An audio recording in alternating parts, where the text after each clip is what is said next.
You will have to jump off a cliff just knowing that you will not crash.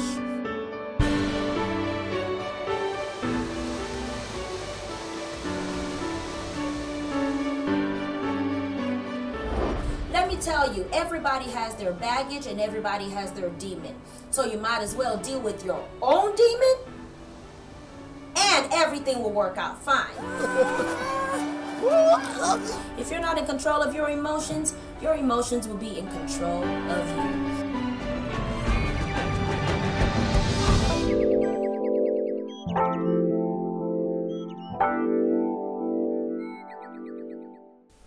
Well, first off, taking a risk, we must understand what risk is. For me, I think risk is a perception of someone being afraid to lose something precious or being exposed to harm. Being able to push forward when you are not sure of all the possibilities, when you don't have all the answers, being able to be courageous in the face of danger. And taking a risk in life means, in a nutshell, leaving your comfort zone. If you do want to succeed in whatever it is, if you do want to grow, if you do want to make a choice that would stand, you have to take a risk. And to me, in my opinion, taking a risk is leaving. There are no clear paths or no clear ends. That gives you room to make decisions. And to achieve any goal in life, you have to just take a course. Weigh your options, and once there's a 50% chance, you take it. And taking a risk is also different. There's a thin line between taking a risk and, taking a leap of faith. And in business, we do not know what leap of faith is. We only know what calculated risk is.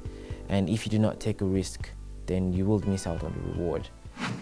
In my short time on earth, I've taken risks and risks and risks, and each risk makes some of them go well, obviously, and some of them not so well. Now, if you don't take the risk, you will miss out on something great.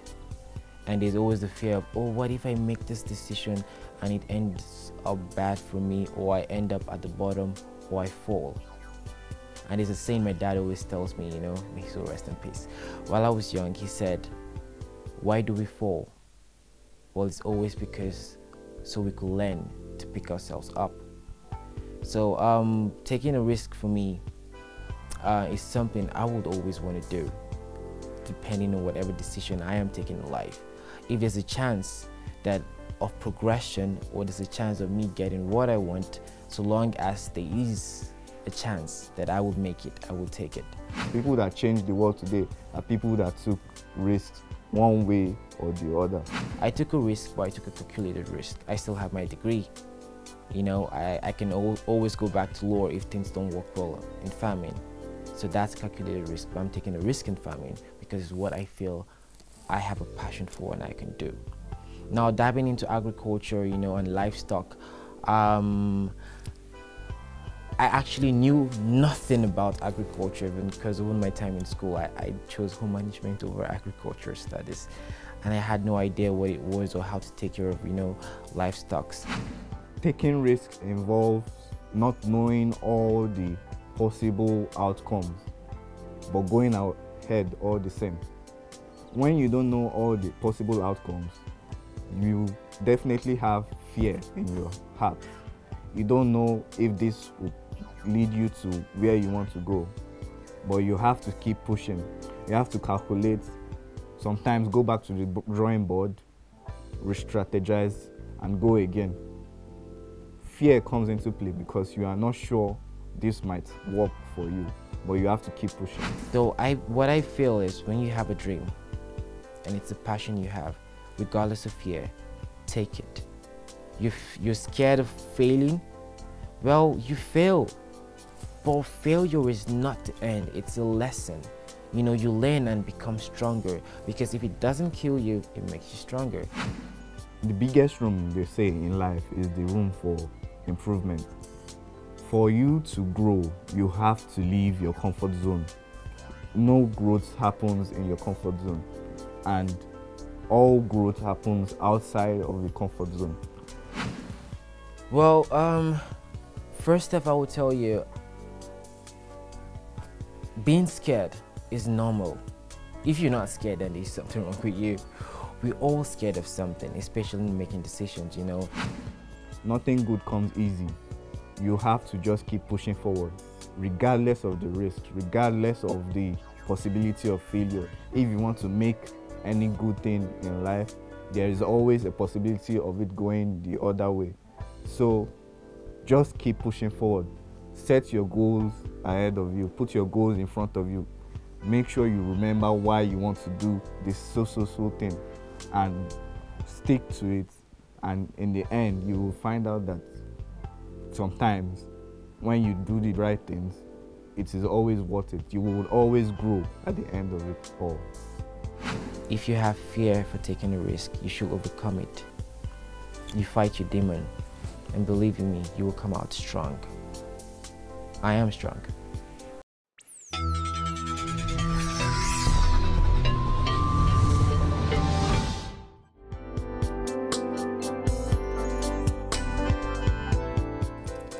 Thank you so much for tuning in today. You are watching Emotions with Omenesa. This is pretty much a show where I give you advice and I suggest to you to not allow your emotions control you, but be in control of your emotions. Be in charge. And I have found out that in accomplishing your dreams and in actually actualizing your dreams, you will have to take a risk. I grew up singing, traveling all over the world with my parents, doing ministry, just traveling everywhere. And it was either I was singing, or I was writing a song, or I was writing a book. I've always been doing something. But there came a point in my life where I started getting a little bit of low self-esteem. I have always been a go-getter. I'm always somebody who just goes. I do stuff that people say they can't do. But I just got to some point in my life where I pretty much lost my passion. I just lost that drive.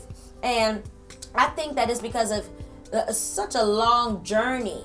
You know, people think that you have to be a certain age, maybe when you're 50 or maybe when you're 60, then you can say that you've had a long journey.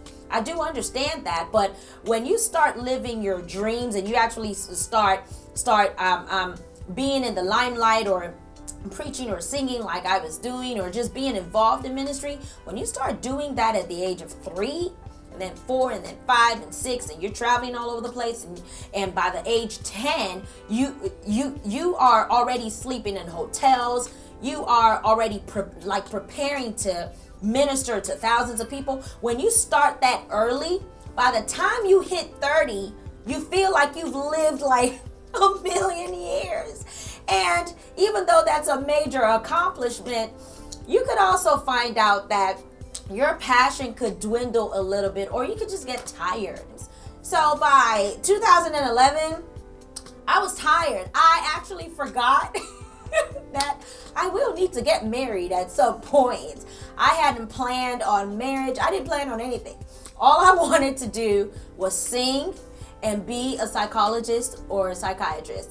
I was just going to be somebody who would get into the minds of people, help them recoup their lives, and then go back on the pulpit and sing and preach if I had to.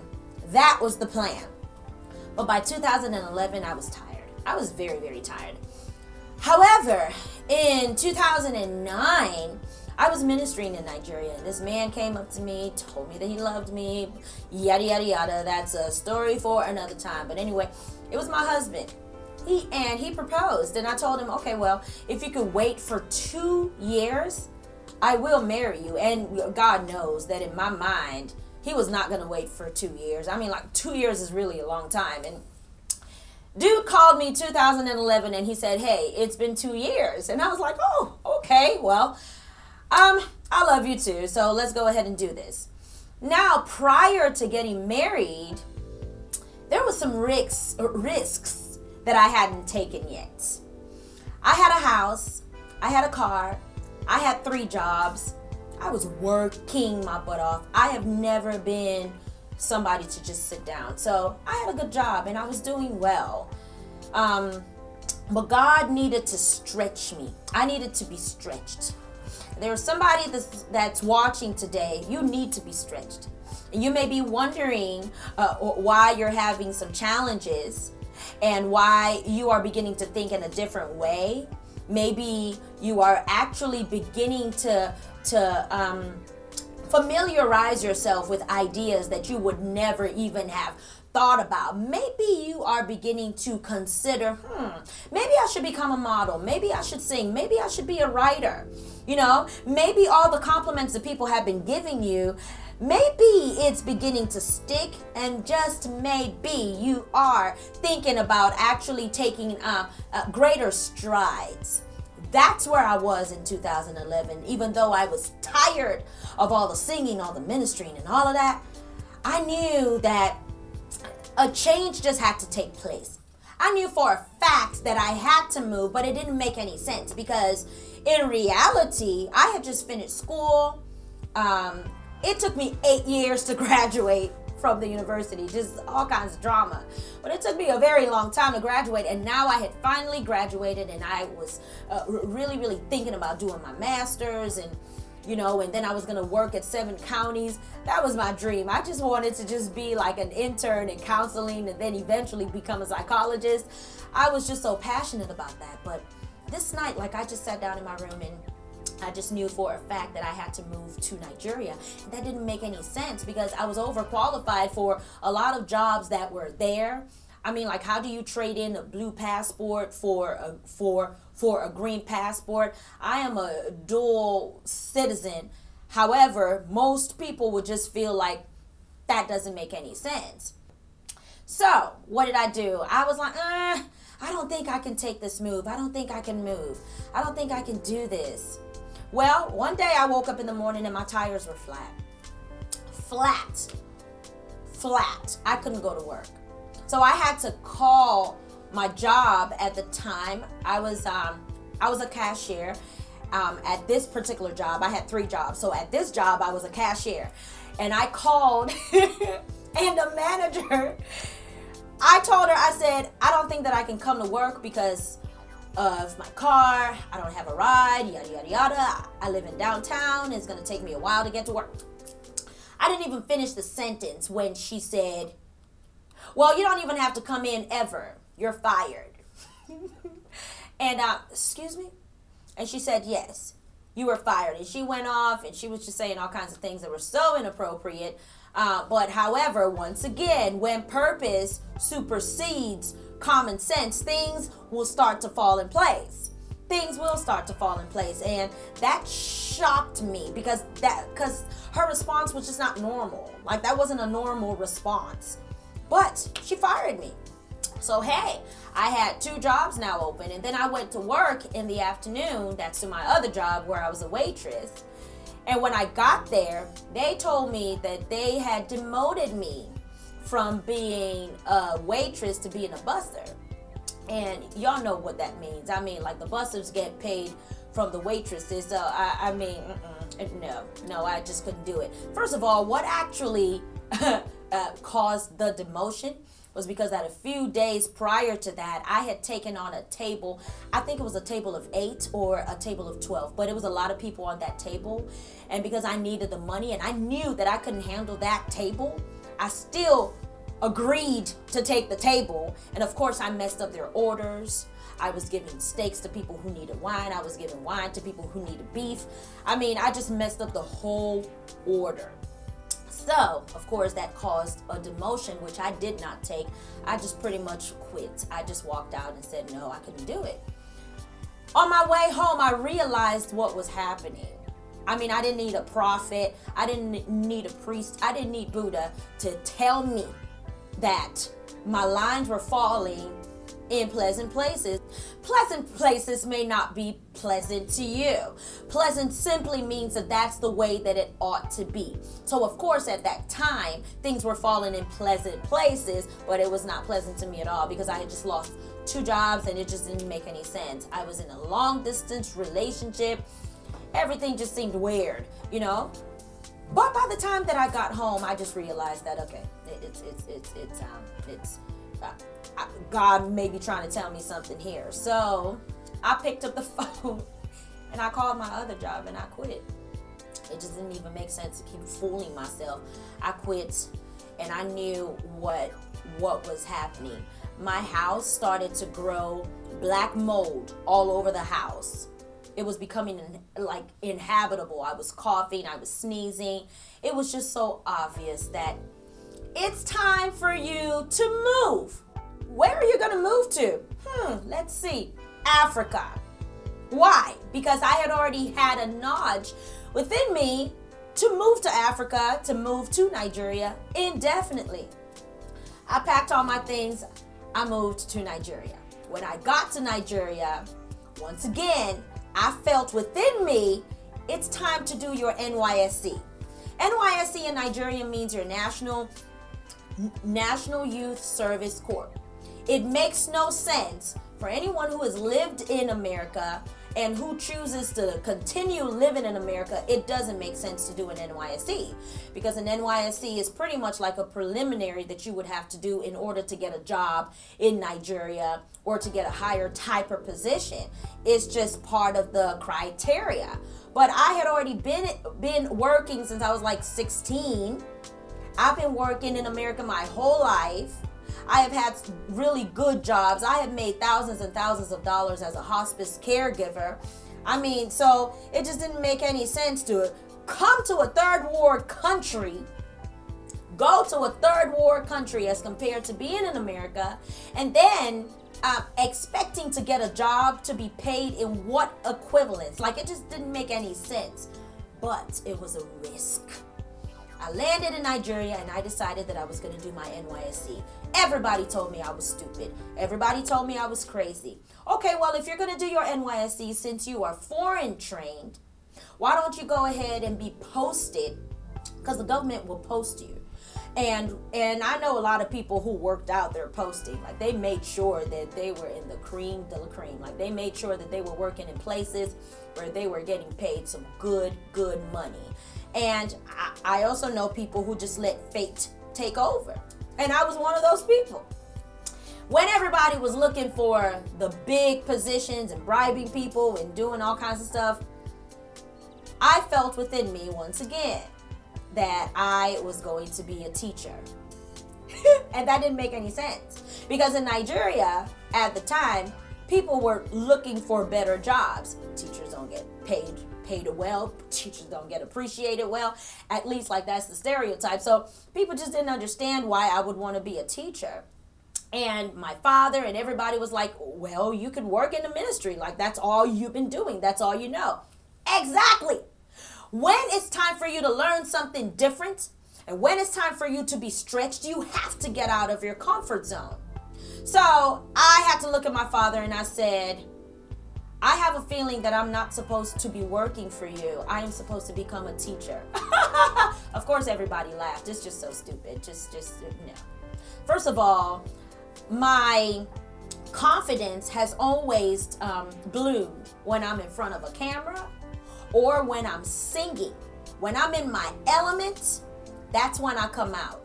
But actually teaching and doing and talking to students, first of all, I stammered a lot when I was younger, and a teacher would call me to read a book out loud or recite something.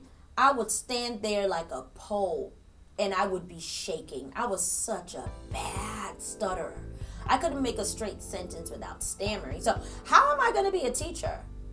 And how am I going to wake up so early, do lesson notes and lesson plans and then have to actually love my students, you know, and I'm going to be teaching a lot of students in a lot of classes and a lot of grades? No, that didn't make any sense. But do you know that on the day that they were handing out our letters, our posting letters, I opened my letter. And of course, everybody was jumping and screaming and being so happy for the postings that they got, and some of them were bribed. Yeah.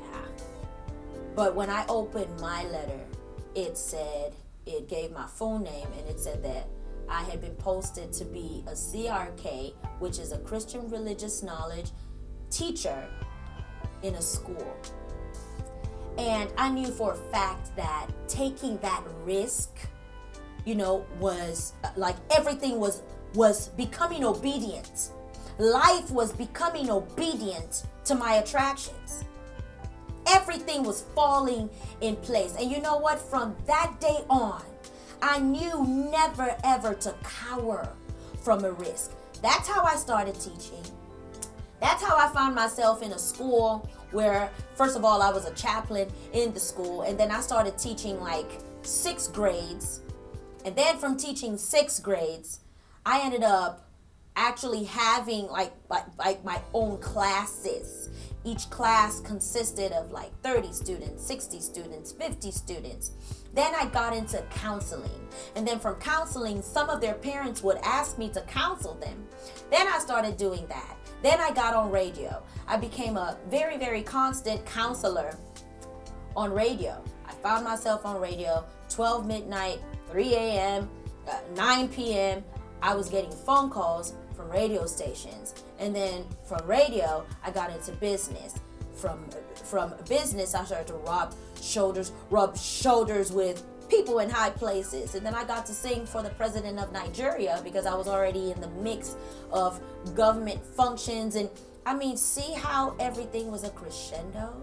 It was only a crescendo, not because I'm perfect, not because I am more equipped, but that rise took place because I took a risk. And that's what I want to encourage you with today is take a risk. Write that book. Get married to that man. Stop looking so closely. Okay? Nothing is perfect. Don't wait for everything to be perfect. Take a risk. And it will interest you to know that once I was done with that school and done with my NYSC, another school hired me.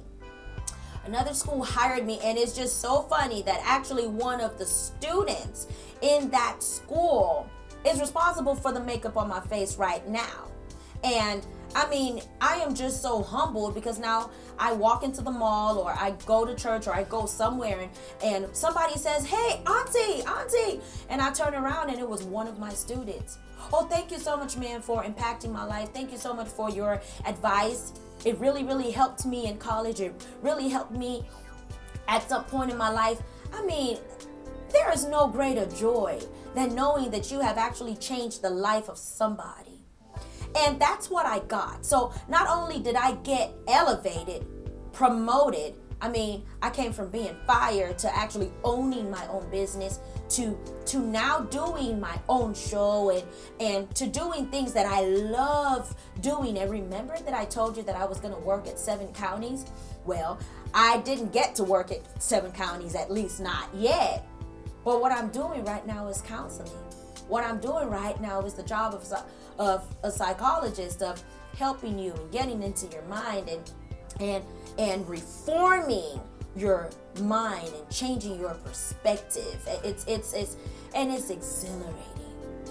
Moving to Nigeria changed a lot of things for me because I had to learn a different culture. I had to actually learn how to say good morning and not say hi. And there's nothing wrong with saying hi. I love the American culture because I'm both cultures. I love it. But I just learned how to really, stretch myself. I learned a different culture. I learned different meals. I learned different ways of approaching an elder and approaching, because I'm such a forward person and I was raised as an only child and my father was just such an authoritarian, and my father made sure that I would not break in life. I mean, the man showered me with a lot of love, but he also showered me with a lot of discipline. And then my mother made sure that I was always reading. She made sure that I was always in the books. I mean, I just grew up in a home where I just had to get it right. I had to get it right. So I'm now in a place in my life where I am very, very thankful. Everything is not the way that it's supposed to be. I am still waiting on life and waiting on God to add some more, add some more to my pot of pot of glory, to my pot of accomplishments, but I can't accomplish anything, absolutely nothing, without taking a risk. And that's just what I want to encourage you today with.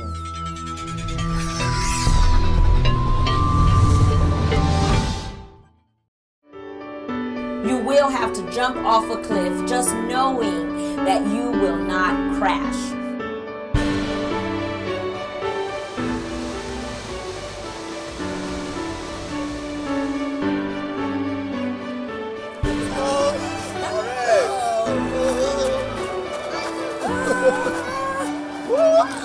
If you're not in control of your emotions will be in control of you.